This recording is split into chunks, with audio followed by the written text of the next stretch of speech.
Alright guys, sa mapagpalang araw sa inyong lahat, meron tayong isang reaction video dito kay Road Trip. Ayan, 10 milyon pabuya sa ikahuhuli ni Polyo Kibuloy.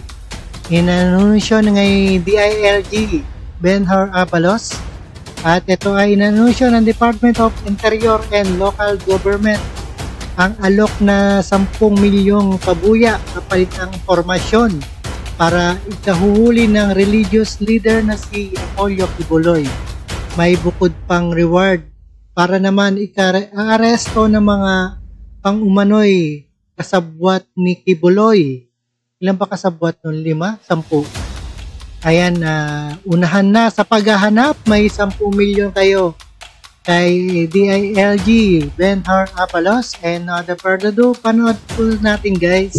Gusto ko hong i-anunsyo sa mga nanonood at nakikinig na meron tayong mga kaibigan na gustong tumulong sa paghanap sa kanila at nag-o-offer ng reward ng 10 million pesos, no, for any information leading to the arrest of Pastor Kibuloy.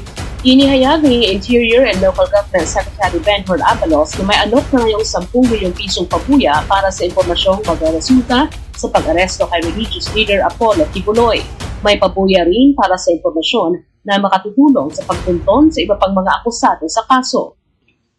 Si Pastor Kibuloy kasama si Crescente Canada, Pauline Canada, Ingrid Canada, Jacqueline Roy at Sylvia Semanyes ay mga pugante. Sila ay pinag-ahanap ng mga otoridad dahil sila ay may warrant of arrest na in-issue ang isang korte. Nahaharap sina Kibuloy sa kasong child abuse and exploitation at qualified trafficking. Babala ng mga otoridad, maaaring maharap sa kaso ang sinumang magkakandong sa mga pugante.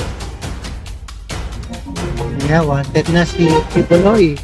At maraming salamat sa panonood at pagkinig dito kay Road Trip, and see us again sa ating reaction video. And peace out sa inyong lahat.